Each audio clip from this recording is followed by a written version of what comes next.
Ah, and just like that, she's left. She looked like she was in pain, too. Must have had to go take her medicine. Oh, just in time, traveler. Remember that case from before? I already cracked it. I suppose I can tell you the whole story. You look like you might explode from curiosity otherwise. She probably won't come after me for leaking the case details. In short, the culprit was a student who frequented secondhand bookshops. Too poor to buy books, he'd just read them on sight. One day, he wrote a letter confessing his love to the girl he admired in secret and planned to slip it into her desk. But in the end, shyness got the better of him, and he retrieved it unopened. Dejected, he began to head back home. And on the way, he wanted to crumple the letter into a ball and toss it, but couldn't bear to do that either, so he began mindlessly fanning himself with it. Just then, he passed by a second-hand bookshop. So to distract himself from his problems, he decided to head in and finish the novel he'd started reading a few days earlier. After finishing The Flesh-Eating Tree That You Shouldn't Mess With, he returned home, only to discover that his love letter was nowhere to be seen. Exactly. He had accidentally used his love letter as a bookmark while reading. By the time he realized his mistake and returned to retrieve it, he found that the book had already been sold, and the shopkeeper couldn't recall the buyer's name. The poor kid must have been driving himself crazy, thinking, if anyone reads that, I'm done for. I've got to get it back, no matter what. Desperate, he turned to the modus operandi he'd read about in that same crime novel to retrieve it.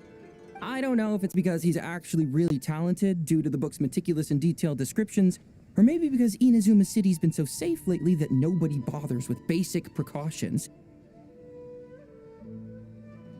But he succeeded. He used the criminal techniques in the book to conduct numerous break-ins and threw all of Hanamizaka into chaos. As the case was initially pretty minor, only the Doshin were assigned to the case at first. But as investigations stalled out, the public got more and more restless. So, Madame Kujo-Sara assigned me to take charge. Fortunately, it wasn't too complicated. And as for the process, well, I'd say things went pretty smoothly. Well, I didn't really catch him, per se. One of the Doshin from the station bought a copy of The Flesh-Eating Tree That You Shouldn't Mess With. He was going on about how, I gotta see for myself how good a book that can make a criminal willing to risk it all is.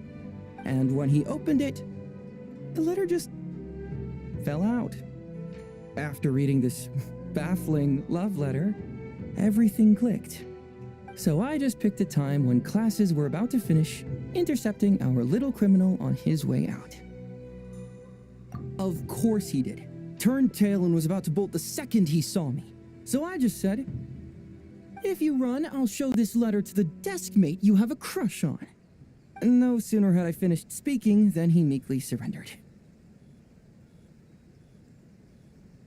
It was a bluff. I'd never actually follow through with something that low. He might be a kid, but a crime is a crime. And crimes come with consequences. He'll have to take responsibility and pay all the restitution required. That's why I say that crime novels that romanticize crime end up desensitizing people to it.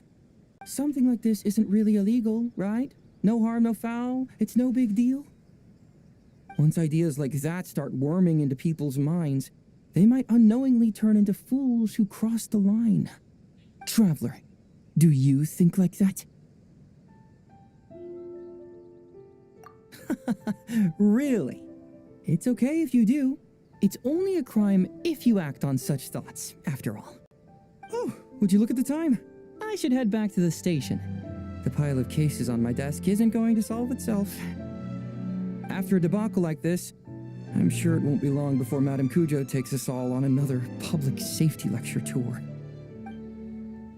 Oh, let's just hope we don't have any idiot copycat criminals. Otherwise, overtime beckons. Again.